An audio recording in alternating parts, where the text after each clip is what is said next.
David Knowles, as you all know, is just an epitome of intelligence and education in this area. Sorry, remember you're deaf. And so, he's going to talk today about the class of 1943, of which he was our participant, and maybe how things were during World War II, when everybody else was in high school or off at the Army and Navy, etc. So, without further ado, David Knowles.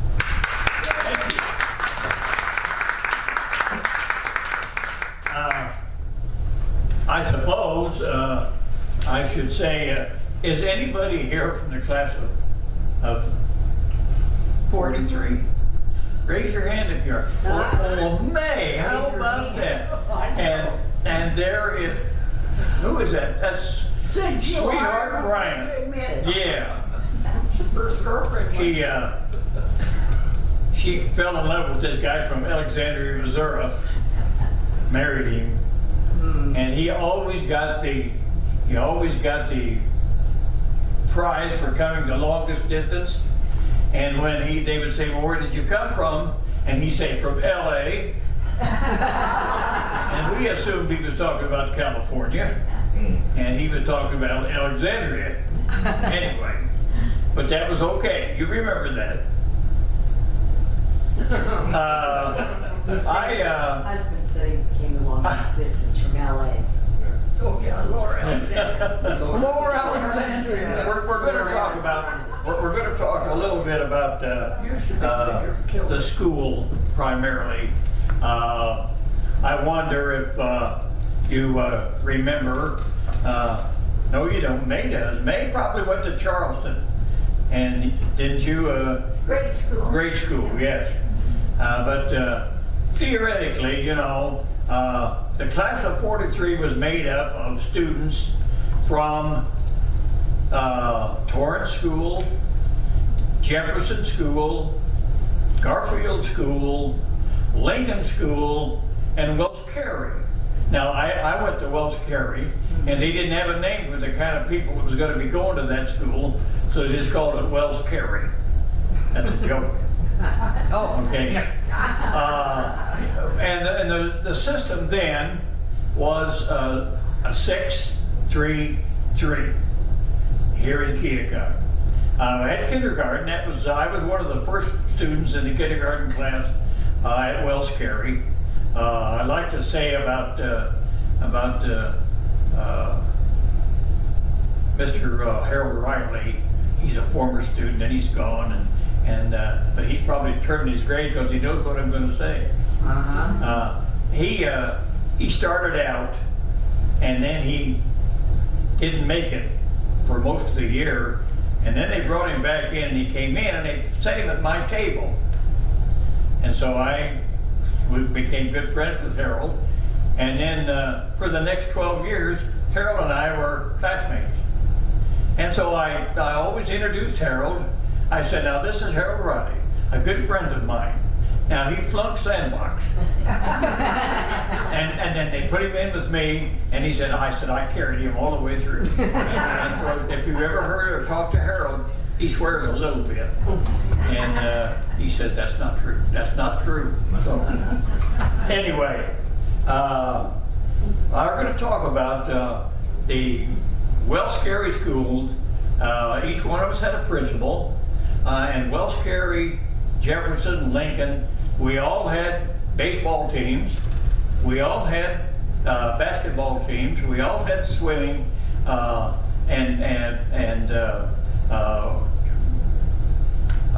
track from the grade school. And we competed, and we didn't like anybody from Torrance or Jefferson or Garfield. I mean, they were foes. They were kind of like, Parsons Fairfield used to be, Mount Pleasant used to be, and Fort Madison used to be, still is maybe, I guess. Then we finished 6th grade, no graduation in 6th grade. We went to junior high, and junior high at that time was 7, 8, and 9. And I'm not sure anybody other than May remembers the that when the high school was only a 3-year high. It was sophomore, juniors, and seniors out on 15th and Main Street. Then no graduation. When we got through the 7th and the 8th and the 9th grades, then we just matriculated there, up the river, or up the road 10 blocks, and we were at the high school. And then, so that, you know, never in a situation like that where you're ever the top dog. Used to be, you know, that you would the top guy in the grade school, the top guy in the junior high, and the top guy in the high school. But it didn't work out for us because there were always guys who were top dog, and they were coming back for second classes, second things. So anyway, we seem to have an awful lot of camaraderie. And the reason that we had the camaraderie was that somebody had its right idea that the students should be separated. That this class is in the junior high, and we should take all the A's and put them in this box, and all the B's and all the C's. And then they would take it 1, 2, 3, 4, 5, 1, 2, 3, 4, 5, 1, 2, 3, 4, 5, so that a group out there may have been 4 or 5 A's in this one class, but the next year they were in different classes because they wanted them all to be changed. And each of us got to know better all the kids that we didn't know before. And it worked out really well. And as a school superintendent, by the way, I was a school superintendent, and Harry McPhail was my principal in grade school. Chal McCoy was my principal in junior high, and Pop Lawford was my principal in high school. And all three of those guys would have bet you $10 that I'd never make it past before Madison Penitentiary. But then I really wasn't that bad, but I did have my problems. And then the school for us, you know, was the central portion for us.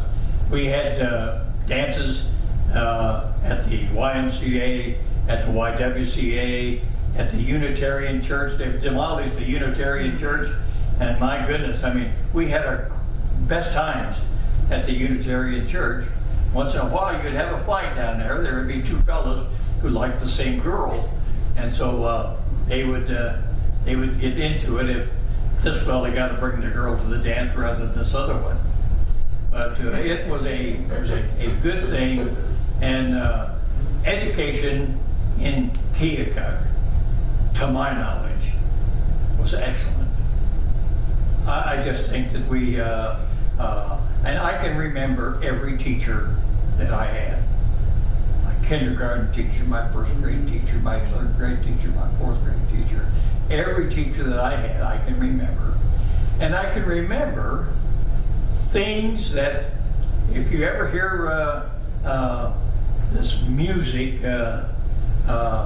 with Miss Bindle taught music in 7th grade, and she had these records, and they were records that we didn't listen to. I mean, you know, but then we had to listen to them because, you know, we would lay down our head on the desk, and she would put a record on, and we'd play it, and she would tell us what it was and explain it to us, and it was a real experience for me because coming from South 6th Street, you know, we didn't even have a Victrola that would wind up.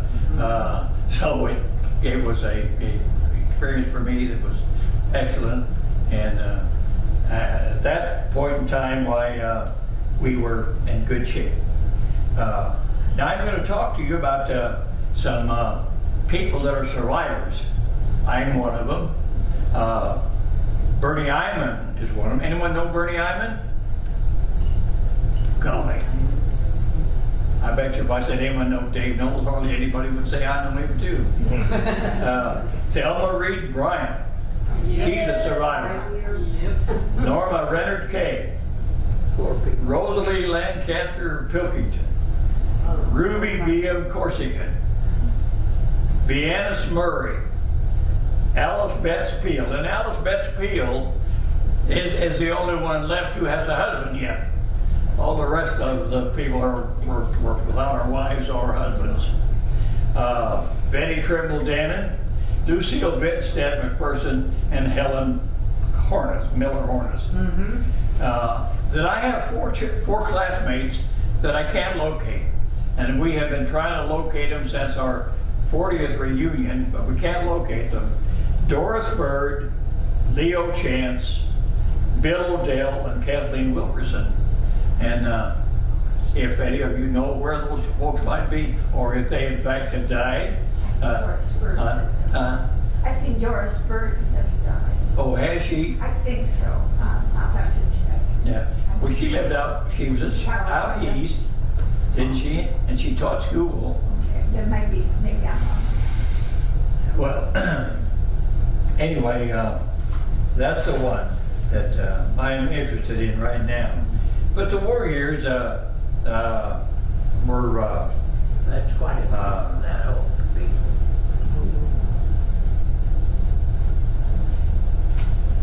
gonna have to.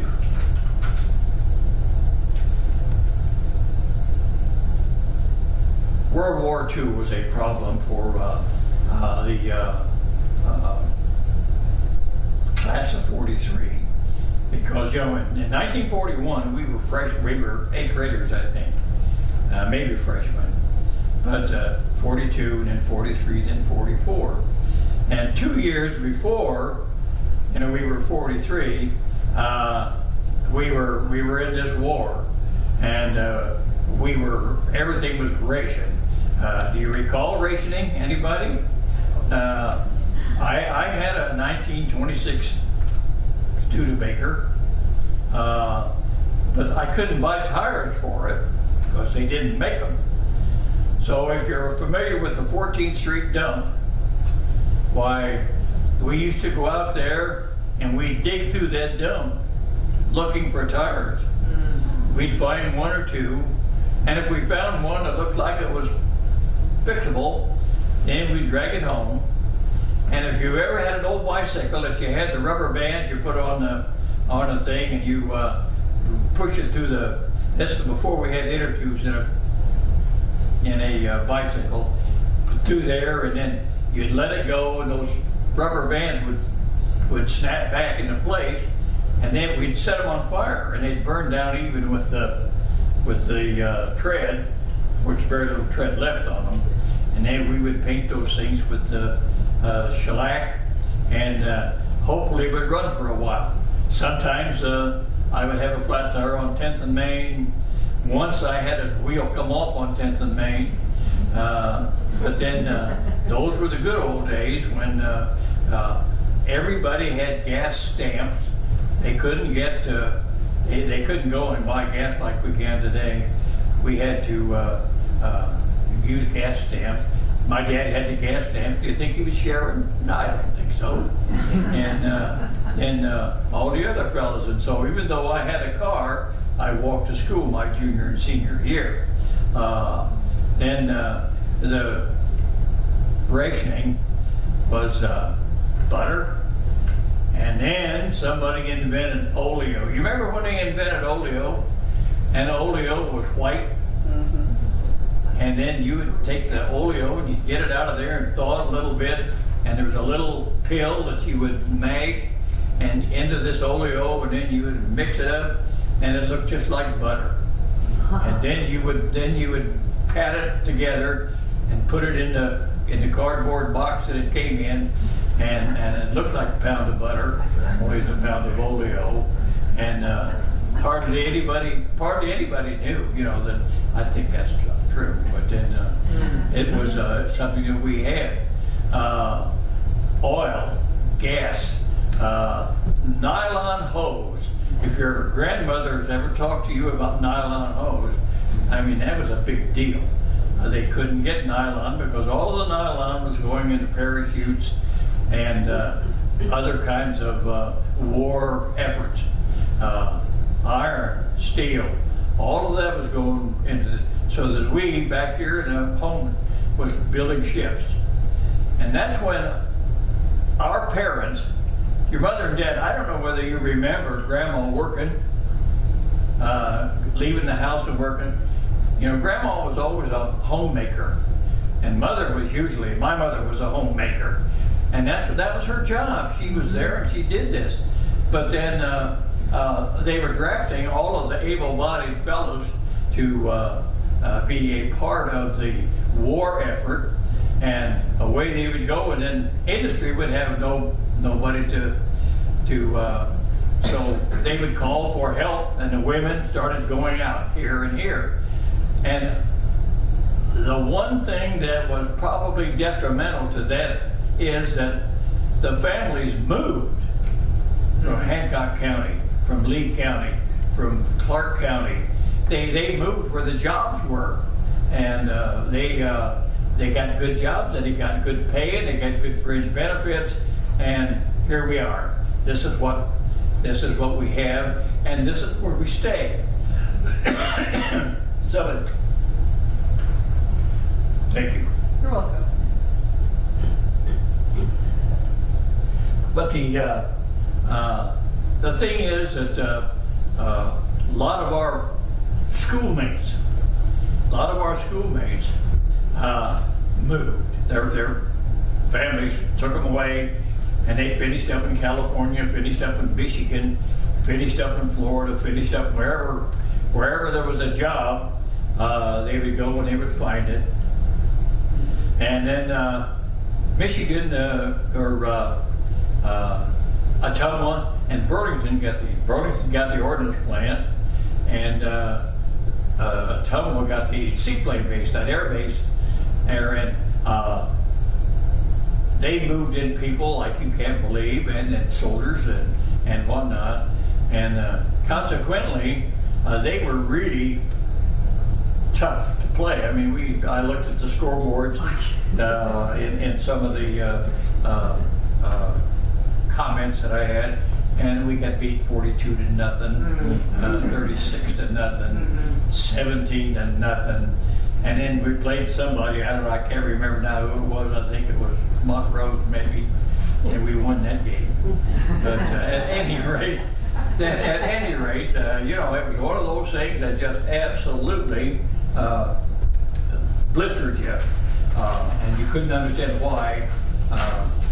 But that was the change, and I fully expected. And of course, when I grew up, Billy Timmerman, I don't know whether you know Billy Timmerman or not, but Billy Timmerman was a lawyer, and he lived just across the street, up a half a block from me, and he was a good friend of mine, and I would meet him at the railroad tracks on 6th and Johnson, and I'd walk with him up to his house, and we would talk about law and all that good stuff.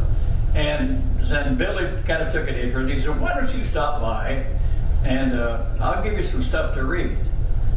So anyway, I stopped by, and Billy was a little elderly fellow, but he liked me, and he would give me a book, and it on tort immunity, or it was on theft, or it was on divorce, or it was on something. And he said, "You read this, and then I'll question you on it." And I'd say, "Okay." So I'd read it, and then we'd walk home while he'd question me on it a little bit. And so I really thought that I'm going to be an attorney. Didn't happen. I had no clue as to what our requirements were to become an attorney. I didn't know you had to go to college and you had to do this and had. I guess I knew it, but I didn't. I thought I could do it the other way. And the situation was that Billy said, "You know, you're going to have to do something, but right now you're going to have to think about what you're going to do in the very future." He said, "You're going to have a draft ahead of you." He said, "You're 16, and when you're 18, you're going to have to sign up for the draft." Well, we did, and I just kind of lost track of Billy Timmerman and my thoughts about being an attorney.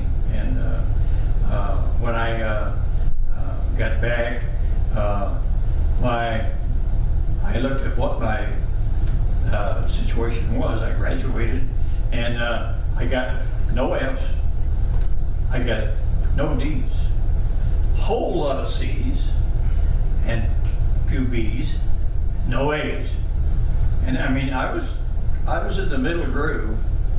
But you know, colleges aren't looking for guys in the middle groove. They're looking for producers and that sort of thing. And so I applied for colleges, and I wasn't too happy with it.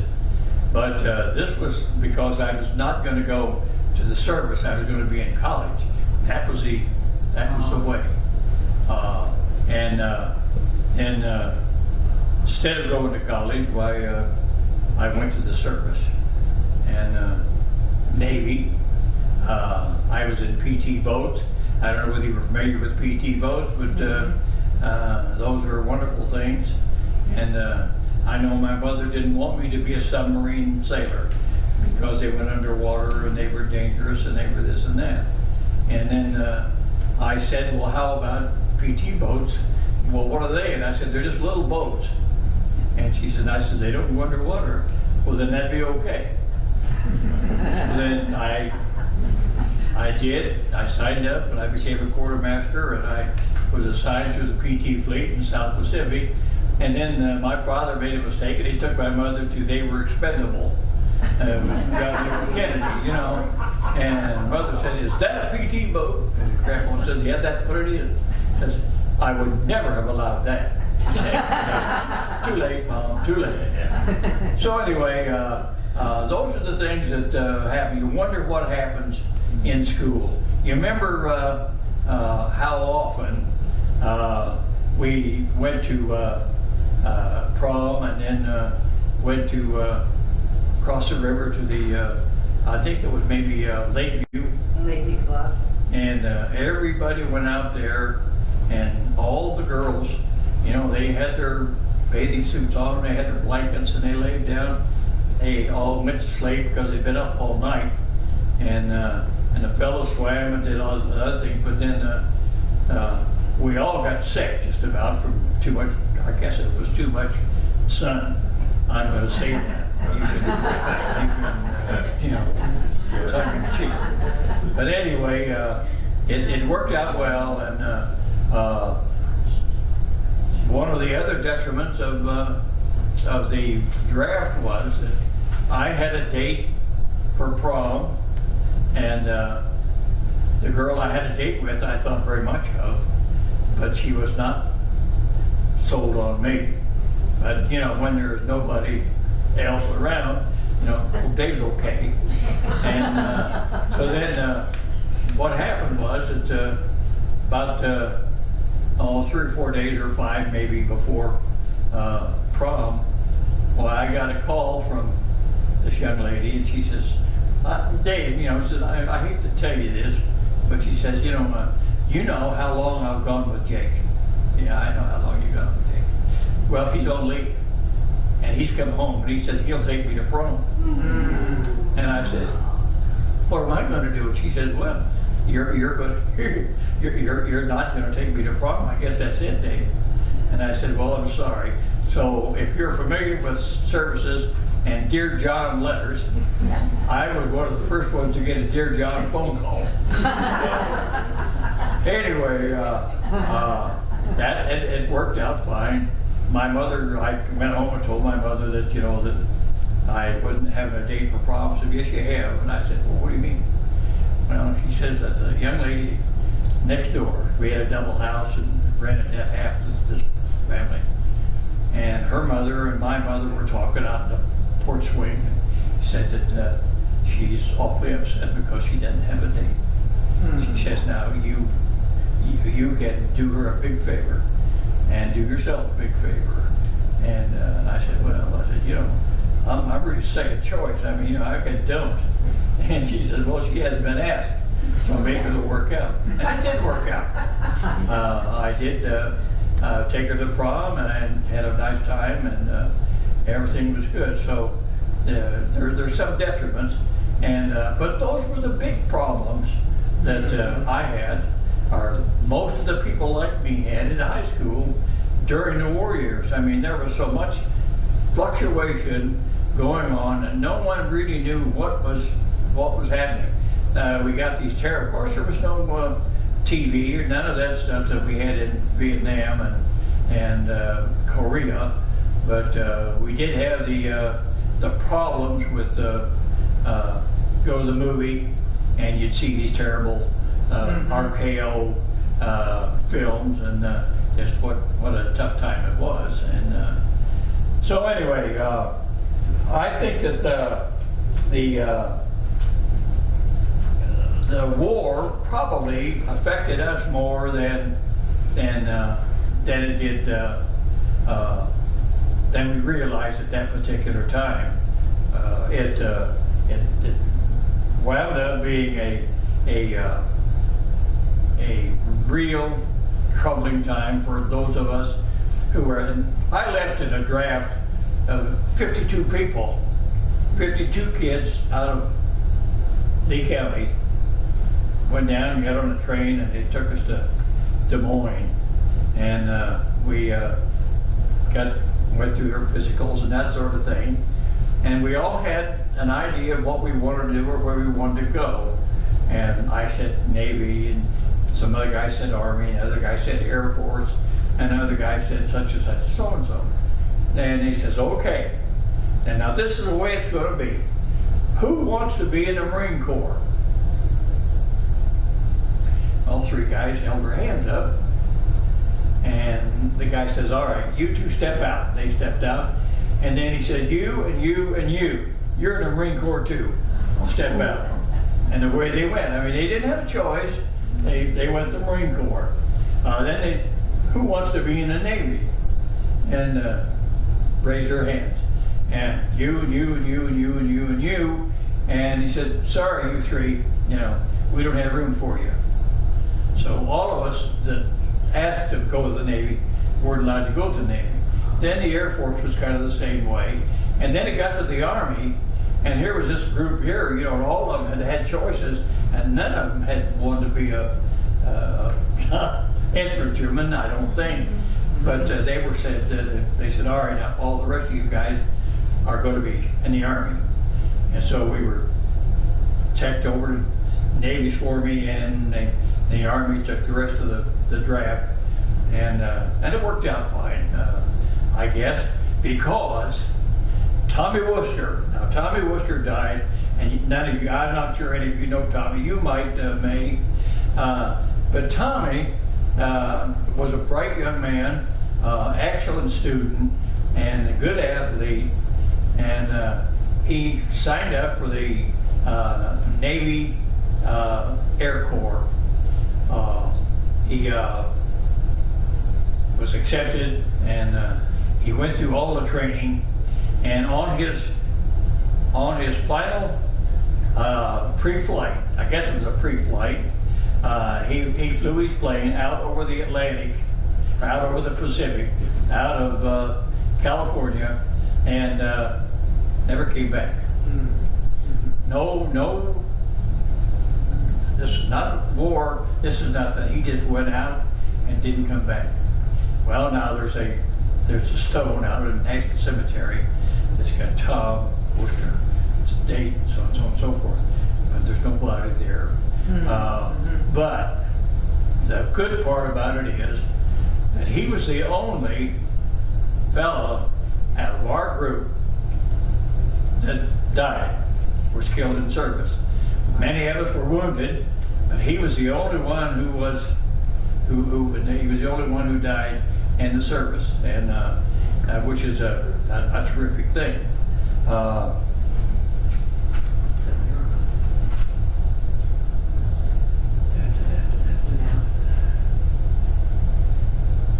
By the way, another thing, my senior year, I had more than Dutch dialing, and I had more credits. You needed 16 credits to graduate. But you had to be in school for the whole time. Then General Mills came out there and asked Pop Lawfridge if he had a couple of guys, you know, who could be excused, who could come to work a half a day, 5 days a week for General Mills.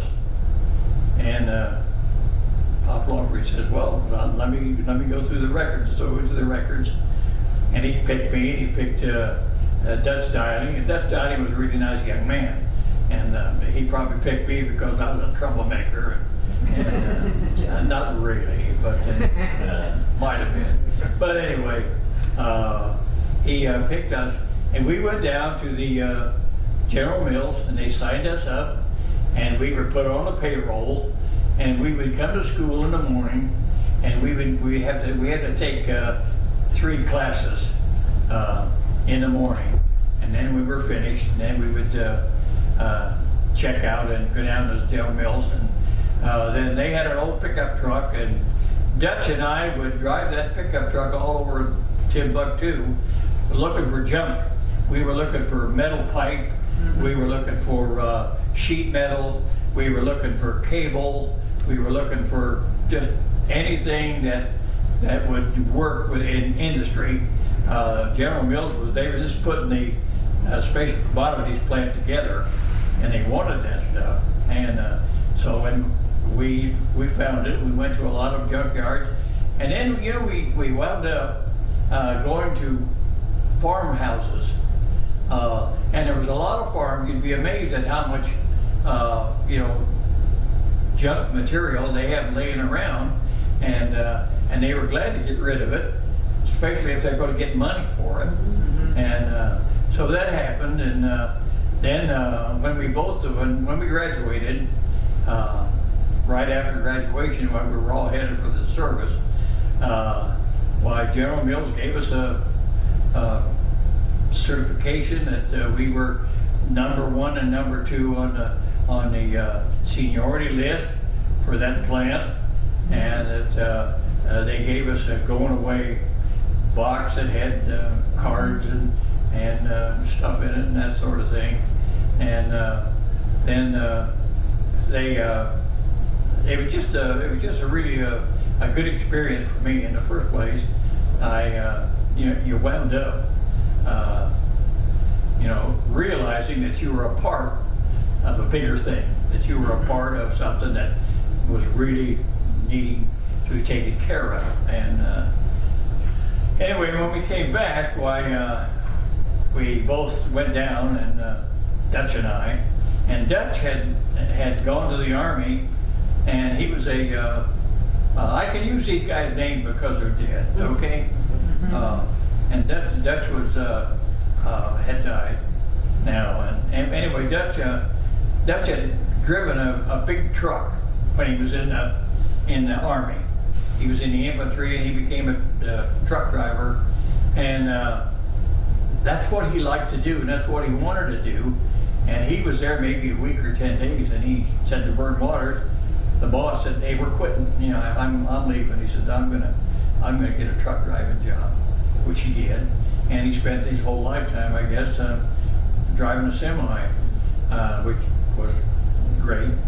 And I did the same thing, only I said, "Hey, this is not for me."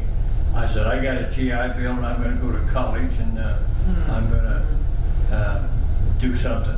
And I did. I went to college, and I took pre-law, and I intended to have pre-law because I intended to be a lawyer.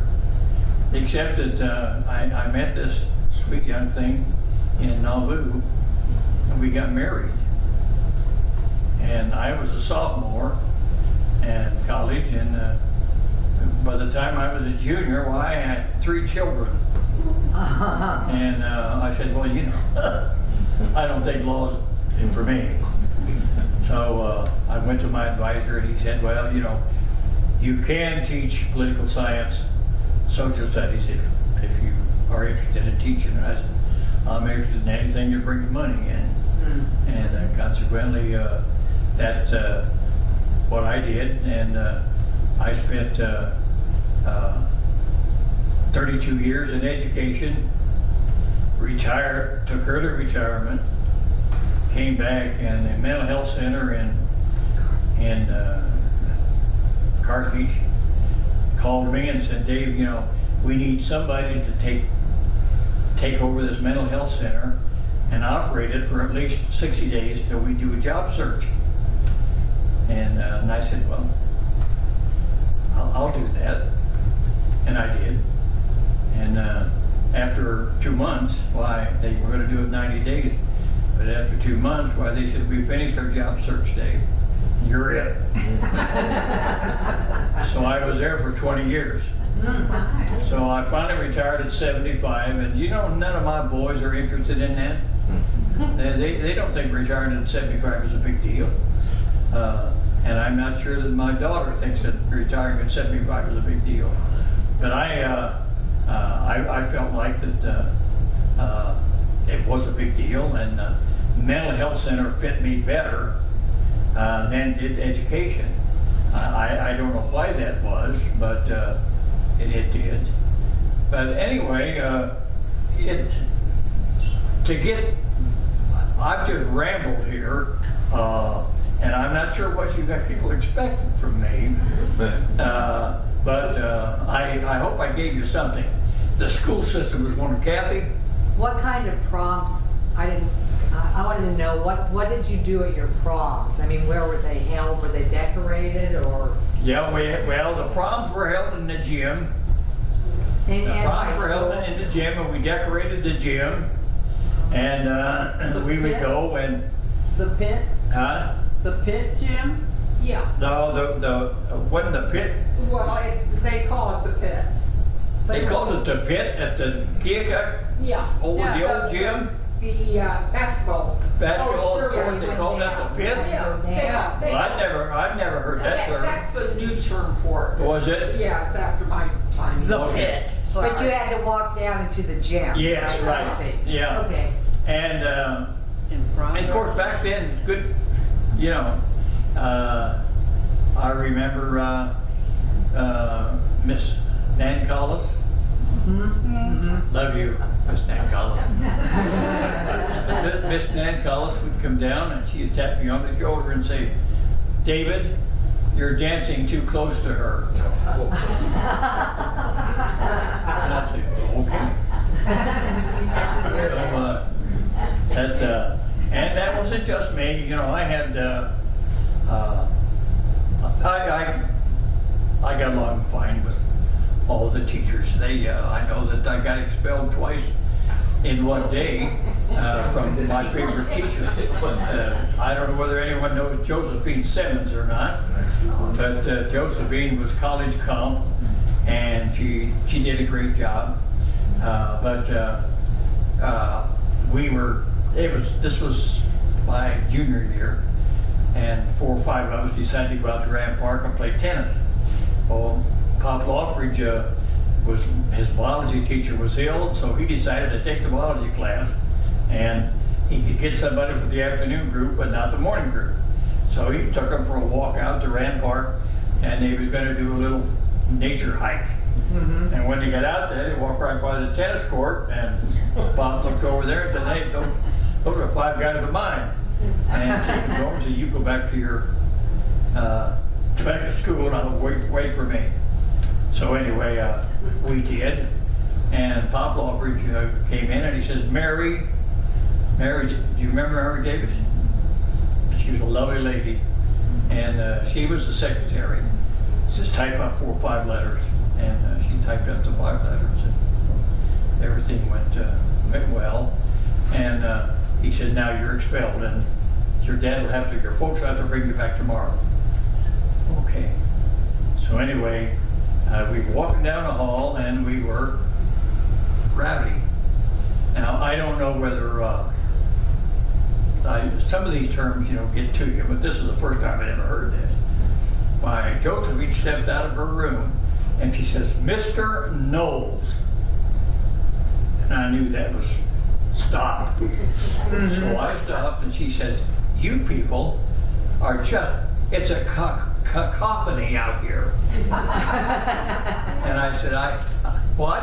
And she says, it's a cacophony. And I said, hey, I said, Mrs. Sim, you can't do anything to me because I've been expelled. I can't.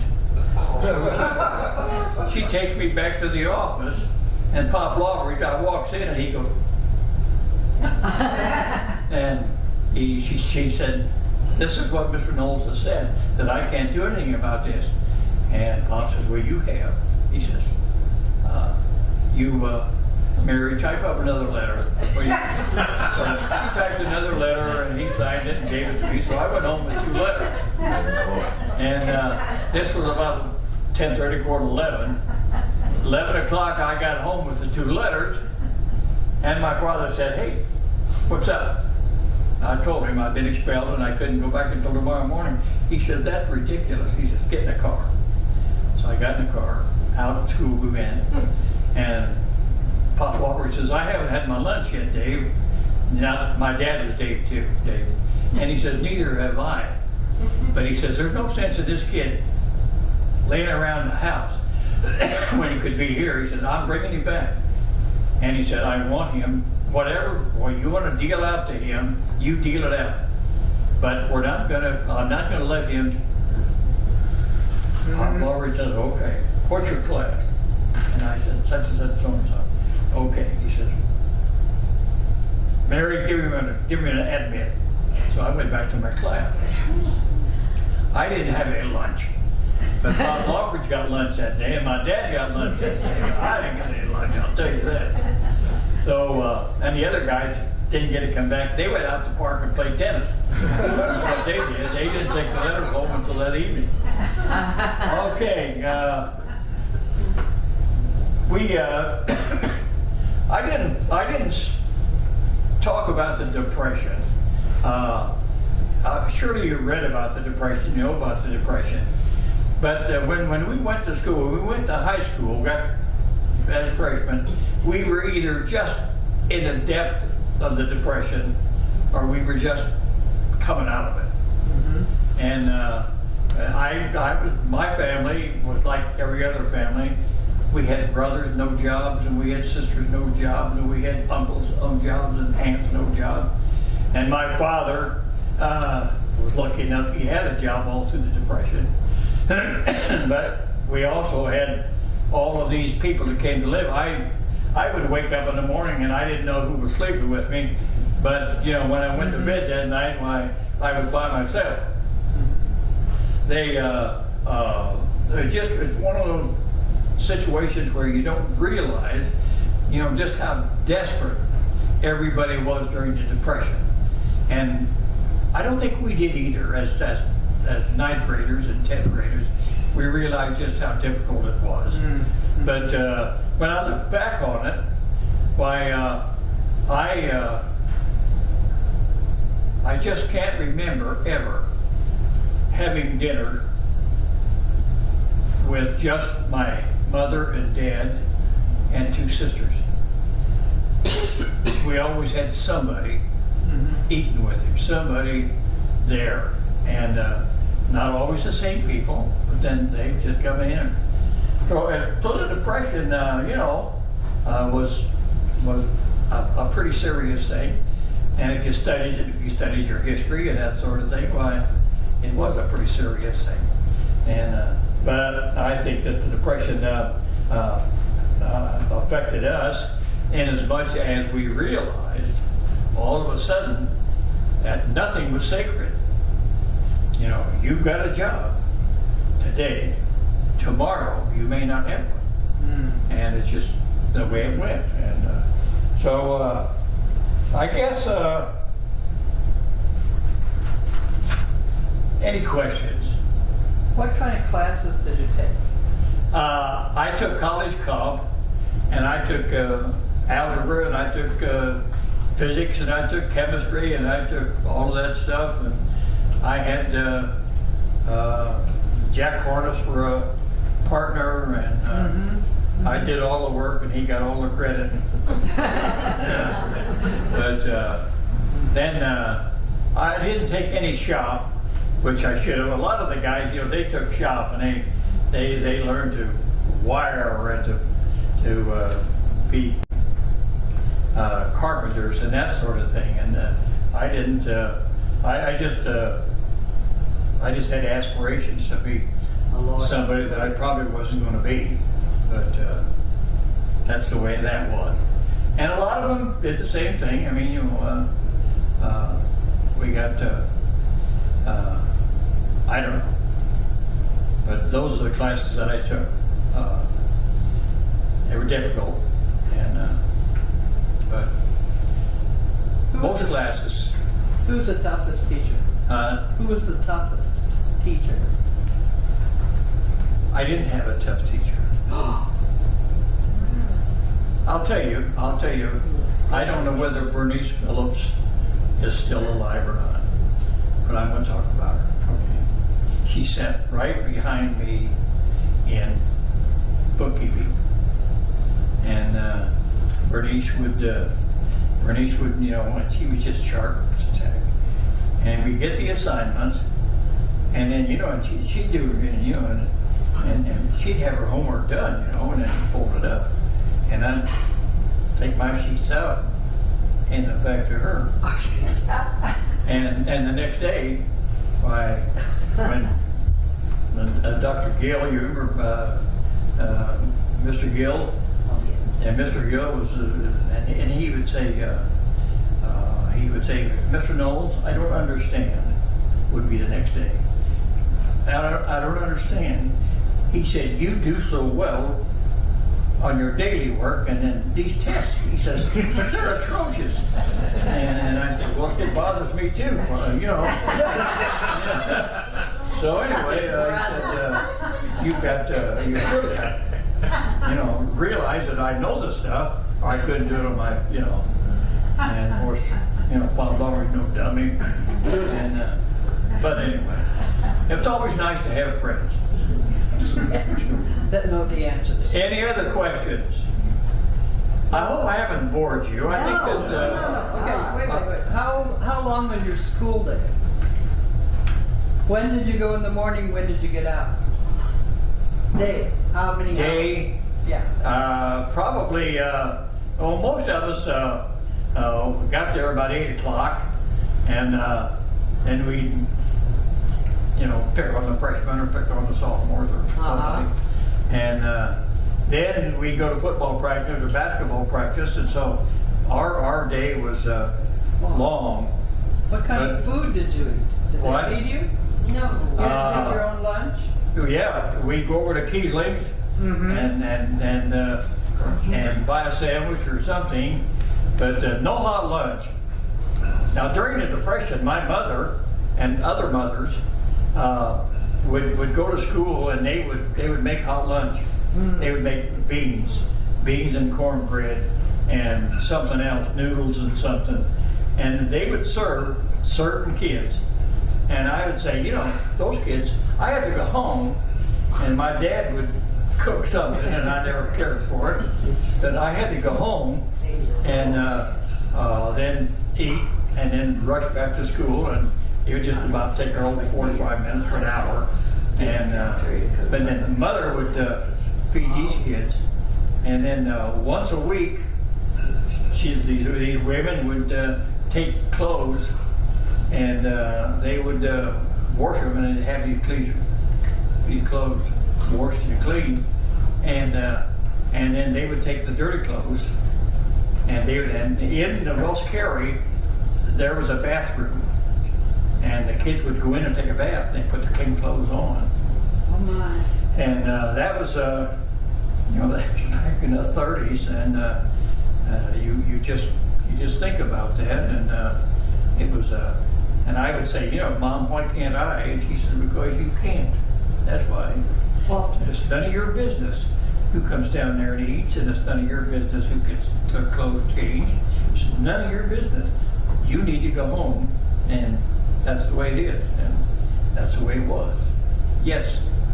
Until the new high school was built, it was open. You had to go home for lunch. You did not get to eat there unless you came from the country.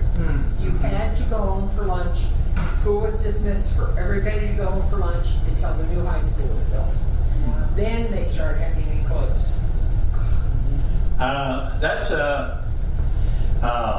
That wasn't that way, because I went over to my Aunt Dorothy, Uncle Louie's wife, and she would always have soup or something for us, and she was pretty close. And we'd go over there. We were in high school, but you know it was I don't know, one of those things that I didn't like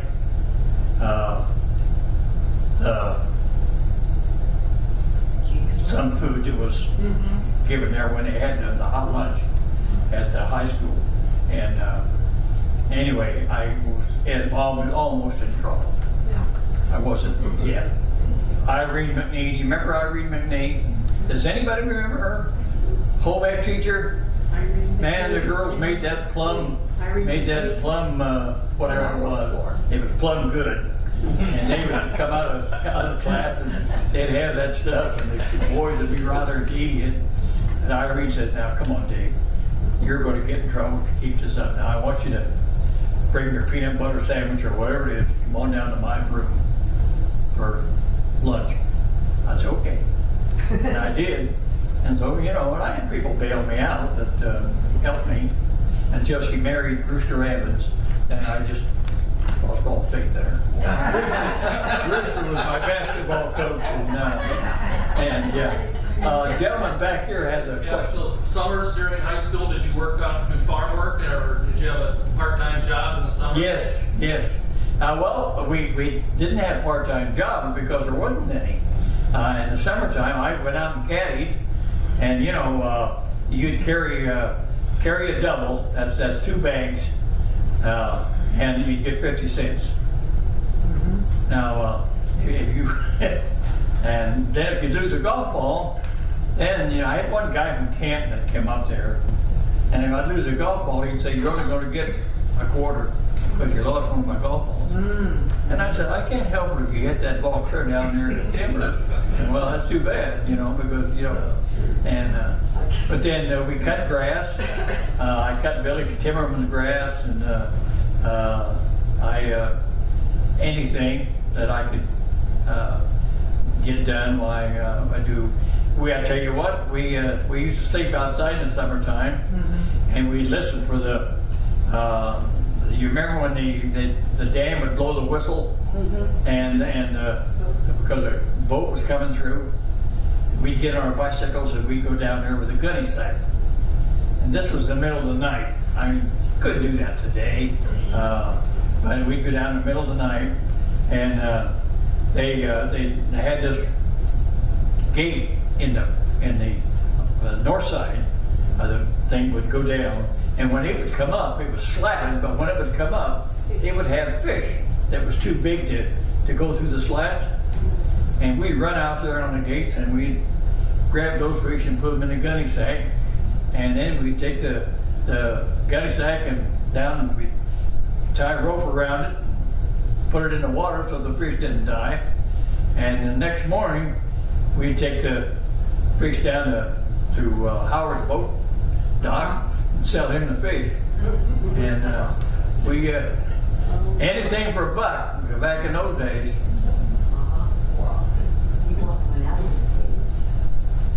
Any other questions? The country club where it is now? Aid school. The country club is where it is now, and the kids whose folks About 10 years ago. belonged to the country club could swim in the pool. Those of us who didn't either had to go to Sandusky and swim in the ice house, or else in the quarry there at where McManus lives now. There's a quarry there. We used to swim there. Fabulous. Thank Thanks. Pardon? Thanks. You're welcome. Again. Well, listen, you know. you. And we can look at the pictures? Yeah. Before you get too excited though, June 10th is our next special, and it's Terry Altai talking about notable Keokuk women. Oh, yeah. And Terry's always real interesting too. June May I? 10th. 10th. You may. I got a couple of quotes here.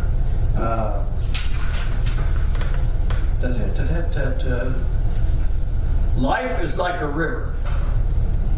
It carries you into the future, whether you go wish to or not. That's right.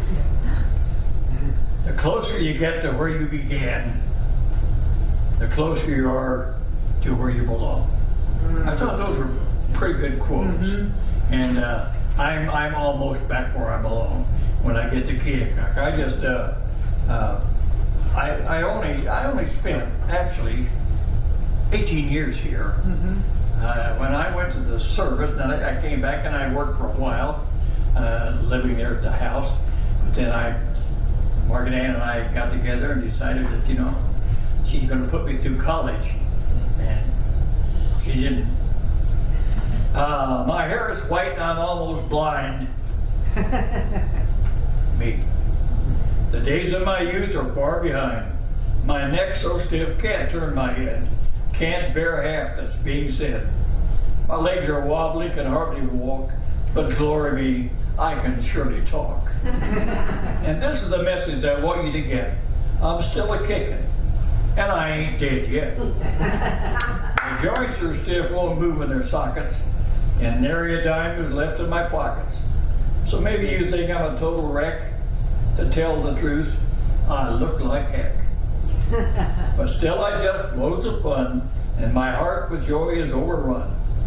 Lots of friends so kind and sweet, and many more I never meet. Oh, this is a wonderful world of ours, shade and sunshine and beautiful flowers. So you just take it from me, you bet. I'm glad I'm living, and I ain't dead yet. I've got corns on my feet and ingrown nails, and do they hurt? Here language fails. To tell you my troubles, it takes too long. If I tried, you would give me the gong. Anybody remember the old gong show? I go to church and Sunday school too, for I love the story that is ever new. And when I reach the end of my road, I know to my heavenly home I'll go. But then when I leave my house of clay, if you listen closely, I'll have to say, well, folks, I've left you, but don't forget it. I've just passed on. I ain't dead yet. Now that was in the class of 55. Now I'm not sure who penned that. Somebody. Class reunion. It was my class reunion, and all through the house, I checked each mirror and begged my poor spouse to say I looked great, that my chin wasn't double, and he lied through false teeth just to stay out of trouble. She said that beneath my thick glasses my eyes hadn't changed, and I had the same figure, it was just a mite rearranged. He said my skin was still silky, although looser and draped. Not so much like smooth satin, but more like silk crepe.